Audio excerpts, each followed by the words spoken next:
তাকে সাময়িক বরখাস্ত করা হোক।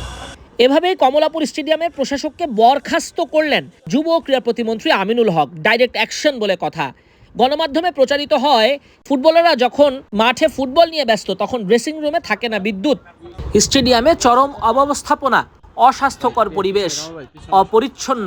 মার্কেটে বিদ্যুৎ থাকলেও খেলোয়াড়দের জন্য কোনো সুযোগ সুবিধা নাই, অ্যাম্বুলেন্স নাই। এ যেন বেদখল হবার অবস্থা। তাই তো ক্রীড়া প্রতিমন্ত্রীর অ্যাকশন। জন্য এই গরমের ভিতরে তারা দেখা যাচ্ছে যে মাঠের ভিতরে বাইরে গিয়ে তারা রেস্ট নিচ্ছে, ড্রেসিং রুম থেকে বাইরে গিয়ে।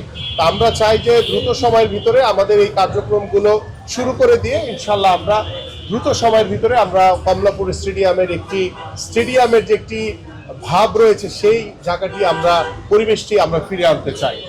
অবৈধ স্থাপনা আছে, ছাদে মানুষ এখনো থাকছে। আসলে কাদের এত স্পর্ধা? আপনি এসে ভিজিট করার পর তারা এখনো যায়নি।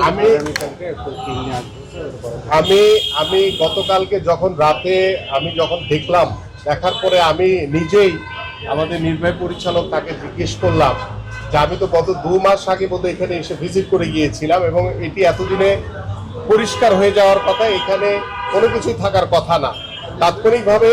এবং এখানে আমাদের যে প্রশাসক যিনি দায়িত্ব পালন করছিলেন তার কাজের অবহেলার কারণেই কিন্তু এই 2 মাসে কোনো কিছু হয়নি।